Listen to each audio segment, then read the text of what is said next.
പനിയും കൊണ്ട് വരുന്ന ഫിറ്റ്സ്, അതായത് ഫെബ്രൈൽ കൺവൾഷൻ, അൺകോമൺ അല്ല, എന്നാൽ വളരെ കോമണും അല്ല.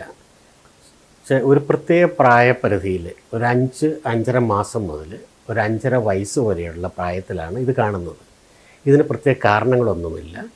പനി പെട്ടെന്ന് വരുമ്പോൾ, ടെമ്പറേച്ചർ പെട്ടെന്ന് കൂടുമ്പോൾ ബ്രെയിനിലൊരു സ്റ്റിമുലസ് ഉണ്ടാകുകയാണ്. ഒരു ഇലക്ട്രിക് കറണ്ട് ബ്രെയിനിൽ നിന്ന് വരുന്നു, ഒരു ഫിറ്റ്സ് ഉണ്ടാകുന്നു.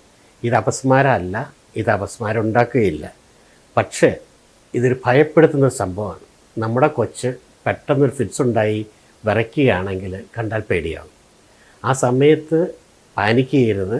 ചെയ്യേണ്ട കാര്യങ്ങൾ, ഒന്ന്, കൊച്ചിനെ കിടത്തുക. കാരണം ഈ ഫിറ്റ്സ് ഉണ്ടാകുന്ന സമയത്ത് ചിലപ്പം ഛർദ്ദിക്കും. ഛർദ്ദിച്ച് കഴിഞ്ഞാൽ വായിൽ നമ്മൾ മെഴുകുന്ന കൺട്രോൾ പോയിരിക്കും. അതായത് ലങ്സിലേക്കൊക്കെ പോകാൻ ചാൻസ് ഉണ്ട്. അതുകൊണ്ട് ചെരിച്ച് കിടത്തുക, തല സൈഡിലേക്ക് ചിരിക്കുക. ഛർദ്ദിക്കുകയാണെങ്കിൽ പുറത്തേക്ക് പോരണം.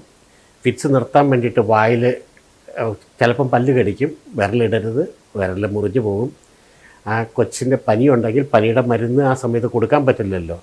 അങ്ങനെയുള്ളപ്പം, അങ്ങനെ ഹിസ്റ്ററി ഉണ്ടെങ്കിൽ ഈ പുറകിൽ വയ്ക്കാവുന്ന സപ്പോസിറ്ററി ആയിട്ട് വയ്ക്കാവുന്ന മരുന്ന് കയ്യിലുണ്ടെങ്കിൽ അത് വയ്ക്കുക. തണുപ്പ് മാറിയ വെള്ളം കൊണ്ട് ദേഹം തുടച്ച് പനി കുറയ്ക്കുക.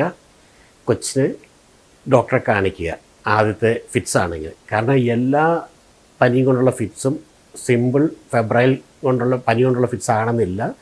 തലച്ചോറിനുള്ള ഇൻഫെക്ഷൻ വന്നാലും പനിയും ഫിറ്റ്സും ഉണ്ടാകും. അതറിയാൻ വേണ്ടിയിട്ടാണ് ഡോക്ടറെ കാണിക്കേണ്ടത്. ഇത് സാധാരണ 5 മിനിറ്റിന് താഴെയായിരിക്കും ലാസ്റ്റ് ചെയ്യുന്നത്. വെരി ഷോർട്ടായിരിക്കും. അത് രണ്ട് സൈഡിലും കൈയും കാലും വിറയ്ക്കലുണ്ടാകും. ചിലപ്പം വായിൽ പതയുണ്ടാകും. ഇത് കഴിഞ്ഞാൽ കൊച്ചു ഉറക്കത്തിൽ നിന്ന് എഴുന്നേറ്റ് ബാക്ക് ടു നോർമലായിരിക്കും. ഇതിൻ്റെ ട്രീറ്റ്മെൻറ്റ് പനി കൺട്രോൾ ചെയ്യുക, പനി ഉണ്ടാകാനുള്ള കാരണങ്ങൾ ട്രീറ്റ് ചെയ്യുക. ഇപ്പം ആൻറ്റിബയോട്ടിക്സ് കൊടുക്കേണ്ട ഇൻഫെക്ഷൻ ആണെങ്കിൽ ആൻറ്റിബയോട്ടിക്സ് കൊടുക്കുക. വൈറൽ ഫീവർ ആണെങ്കിൽ പനി കുറയ്ക്കാനുള്ള മരുന്നുകൾ കൊടുക്കുക. ഈ രാജ്യത്ത് മിക്ക പീഡിയാട്രീഷ്യൻസും ഫെബ്രൈൽ കൺവൾഷൻ, പനിയുള്ള ഫിറ്റ്സ് വന്നാൽ കുട്ടികൾക്ക് ഇത് വരാതിരിക്കാൻ വേണ്ടിയിട്ട് ഫ്രീസിയം എന്ന് പറഞ്ഞ മരുന്ന് പനിയുടെ കൂടെ 2 ദിവസം കൊടുക്കാൻ പറയും പനിയുള്ളപ്പോൾ. എൻ്റെ പ്രാക്ടീസിൽ ഞാനത് കൊടുക്കാറില്ല. അടുപ്പിച്ച് 3ാമത്തെ ഫെബ്രൈൽ കൺവൾഷൻ വരുവാണെങ്കിൽ മാത്രമേ ഞാനത് അഡ്വൈസ് ചെയ്യാറുള്ളൂ.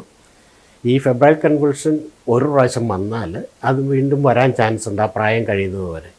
പലപ്പോഴും ഫാമിലിയിൽ ആർക്കെങ്കിലും ഈ ഹിസ്റ്ററി ഉണ്ടായിരിക്കും.